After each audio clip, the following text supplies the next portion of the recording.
Welcome back to my channel. Just want to do a quick the key things I do before heading out for a camping trip with my trailer, just to give me that peace of mind.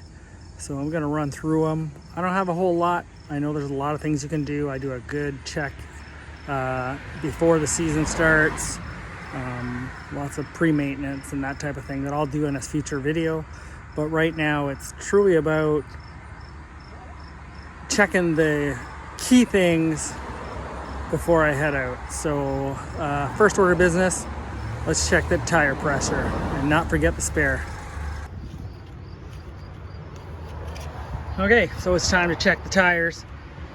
One of the most important things we need to do before we start is obviously make sure we have a good tire pressure monitor or tester. I went and procured this one, spotted off of Amazon. What I'd found with a lot of those little handheld ones is there was a discrepancy. I had 3 of them and I put one on, another one, and I don't know when they're right. I don't know when they're wrong. So I opted to pay a little more money, use a higher end one, and just trust it like the gospel. So that's been my technique for this. Now, another thing I want to point out really quickly before we get started is tire pressure. Now, my tire pressure on here, clearly, I'm not sure if you can read it, cold is 65 PSI. Well, even though this trailer hasn't been moving, it has been sitting in 30 degrees Celsius for days on end. So I did some research online, and 20 Celsius is apparently the temperature that they consider a cold tire. I'm going to assume these tires are probably ambient, which is 30. And they said for every 10 Celsius of temperature change, it's 1 PSI.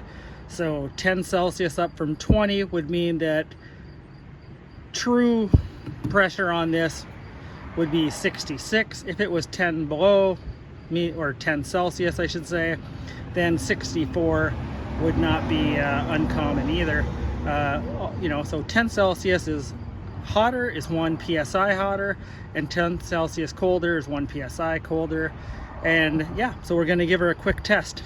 The other thing I like to do is I just do a comparison, because in the normal weather when I started off, I kept them all the same. So if they're all reasonably the same on the same side, that's usually a good indicator as well. But if there was a big discrepancy, I'd be concerned. So without further ado, here we go.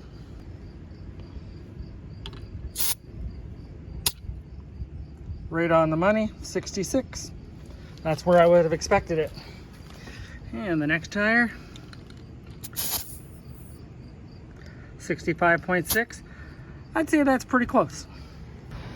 Now this side is sitting in the sun, so you might see a little more of a difference. Let's have a look. 66.2. I'd call that good. 66.8, I'd also call that good. Now I'm not too concerned about them being the same on opposite sides of the trailer, just close, because one side is actually sitting in the sun. And last but not least, I'm going to give my spare tire a little check, same situation. Now the next piece of the tire check that we always want to do is check our tread, look for any bulges, delamination, and these tires are relatively new. You can see that they're in good shape.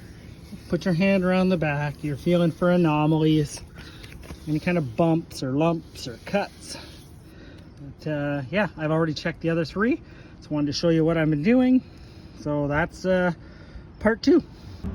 Just while I'm talking about tires, when I first got the trailer, I invested in this TPMS system, the tire pressure monitoring system. And the idea was it gave me peace of mind, but for me personally, it caused me more grief. In fact, I had more flat tires in the first year, and it turns out they were caused by this, because I had to take these covers off every time I checked, and eventually that seal in there starts to get a little crappy. It turned out these were causing my problem.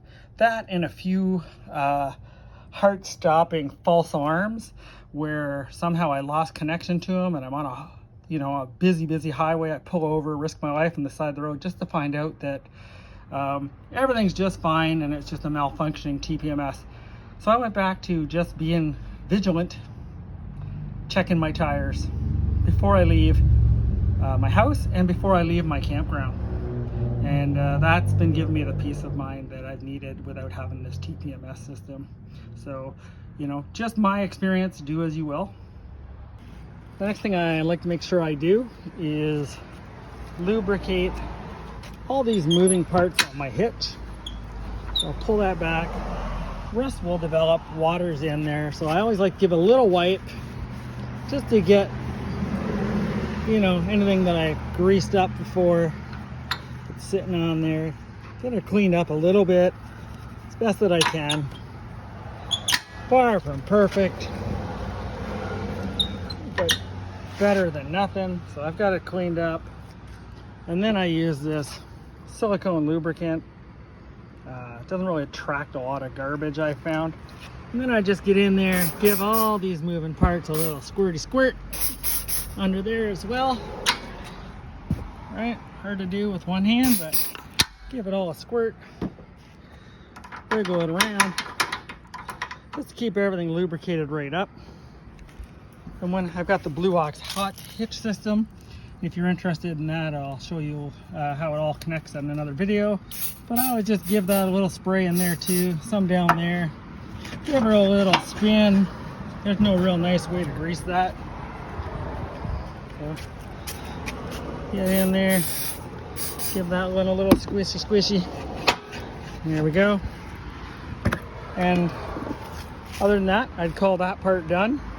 Now this is the hitch receiver for my Blue Ox Sway Pro, and you'll see it has a couple of grease zerks here. I don't grease it every time. I grease it probably twice a year, usually at the beginning of the year, and if it's looking nasty, then I'll do it again. Otherwise, no additional grease is applied in here. I do wipe it up a little bit because I'm tired of it getting on my pants, and it's usually an indication of whether or not I need to grease it again. And it's probably close to that second time of the year where I'll give it a little cleanup, squirt. But you can see it. There's a lot of gunk that can get built up on here.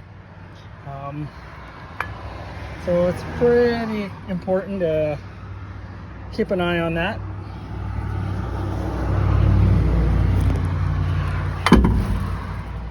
Now, so what is my maintenance item on this? All the friction on your hitch. So this part goes into the back of my truck. This is the front, yeah. So when the coupler goes on, it's gonna go on like this. My arm would be the trailer. All the friction is happening right here. All that turning and wear. If you don't want to wear your ball out, apply a thin layer of grease here, and especially on the underside, which will help it release when you drop it. And we're not talking about a big glob of grease here like what I just wiped off that. We're talking about a thin layer. So that'll happen when I hook up. I'm gonna put a thin layer of grease on that. And the other thing I like to apply a layer of grease on is on this. And I just use Molly grease. It's the same stuff I use for inside the Zerks.